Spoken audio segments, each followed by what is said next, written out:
এই যে গত কয়েকদিন আগে আপনারা দেখছেন না বেগম খালেদা জিয়ার জানাজায়, দেখছেন কি পরিমাণ লোক হয়েছে। গুগল ম্যাপের মাধ্যমে বলছে যে প্রায় 24 লাখ লোক তার জানাজা হয়েছে। বাংলাদেশের ইতিহাস স্মরণকালের একটা জানাজা হয়েছে বেগম খালেদা জিয়ার। এটা কি তিনি কি শুধু কি বিএনপির জানাজা পাইছে? যে ব্যক্তির অন্তরের ভিতরে খুলুসিয়াত থাকে আর আল্লাহর ভয় থাকে, আল্লাহ তাআলা তাকে দুনিয়ায় কি পরিমাণ সম্মান দেয়। ইন্না আক্রামাকুম ইনদাল্লাহি আতকাকুম। সম্মান দুনিয়ার মানুষ কুড়াইতে পারে না আল্লাহর পক্ষ থেকে যদি ফয়সালা না হয়।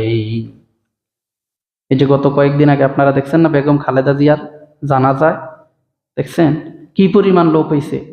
গুগল ম্যাপের মাধ্যমে বলছে যে প্রায় 24 লাখ লোক তার জানাজা হয়েছে। বাংলাদেশের ইতিহাস স্মরণকালের একটা জানাজা হয়েছে বেগম খালেদা জিয়ার।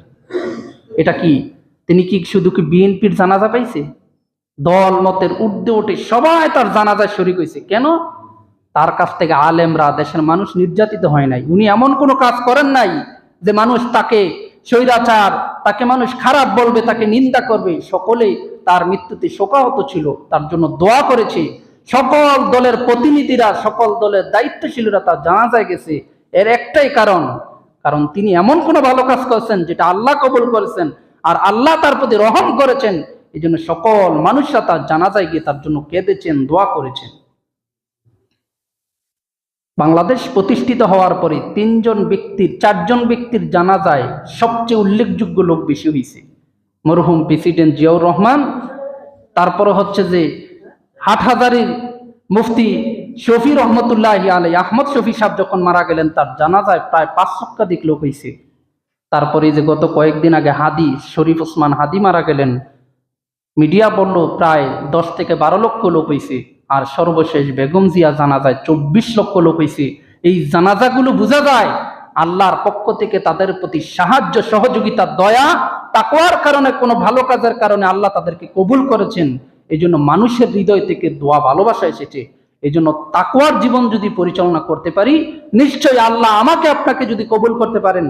এরকম মানুষের দোয়া নিয়ে মৃত্যু গ্রহণ করা আমাদের কি সৌভাগ্য দরকার আছে না? অবশ্যই দরকার। জীবনটাকে তাকওয়ার গুণে গুণান্বিত করতে হবে। এমন কোনো কাজ করবেন না, এমন কোনো কাজ আমরা করব না যে মরার পরে যেন মানুষ আমাদেরকে গালি দেয়, নিন্দা করে, জালেম বলে, ফাসিক বলে। এমন জীবনটাকে এমন ভাবে রাঙ্গাবেন, এমন জীবন তুমি করিও গঠন, মরিলে হাসিবে তুমি, কাঁদিবে ভুবন। কবির সেই কথায় জীবন এমন ভাবে গঠন করবেন যেন আপনি মরে গেলে কুল কায়নাতের মাখলুকাত আপনার জন্য ইস্তিগফার করে, দোয়া করে। আল্লাহ আমাদেরকে তৌফিক দান করুক বলে